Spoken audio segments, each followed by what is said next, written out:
China had always been buying Russian oil. So in 2022, 13% of their oil came from China. Now it's 16, and they want a diversified oil supply. India, on the other hand, got about 1% of their oil from China in 22. Now it's up to 37%. So they're doing what I call the Indian arbitrage. They're buying cheap Russian oil, selling petrochemicals back out. Much of that is going to the richest families in India. Donald Trump's government has just accused India of profiteering from the purchase of Russian oil after Putin's invasion of Ukraine. Firstly, why is profiteering a bad word, especially in the mecca of global capitalism? Secondly, which country would not buy oil at a cheaper rate if it could? In fact, Russia has just offered India a 5% discount on oil prices. India is today the world's second largest purchaser of Russian oil. But guess which country it tails? China, which is the world's largest purchaser of Russian oil. Yet, guess what? Trump has spared China penalties for what it is punishing India for.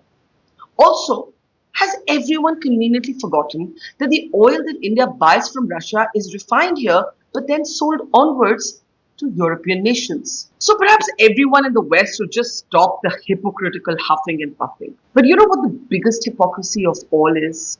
Guess which country is really profiteering from the Ukraine war? Trump and Trump's America. US Treasury Secretary Scott Bessent, the same guy who accused India of profiteering from the Ukraine war, confirmed to Fox News that the United States is marking up prices by 10% on all weapons being sold to Europe to be delivered to Kiev. I think President Trump is very vigilant. Right now, we are selling arms to the Europeans, who are then selling them on to the Ukrainians. And President Trump's taking a 10% markup on the arms. So maybe that 10% will cover the cost of the air cover. In August this month, the Wall Street Journal reported that 4 European countries are buying US military equipment valued at $1 billion for delivery to Ukraine's armed forces. The paper called it a clear shift in Trump's approach to the war. Besides, what about this image? When Trump lays out the red carpet for Vladimir Putin, apparently we're all meant to applaud. But when Putin dials Modi or meets with Foreign Minister Jay Shankar, the Americans have their donuts all in a twist.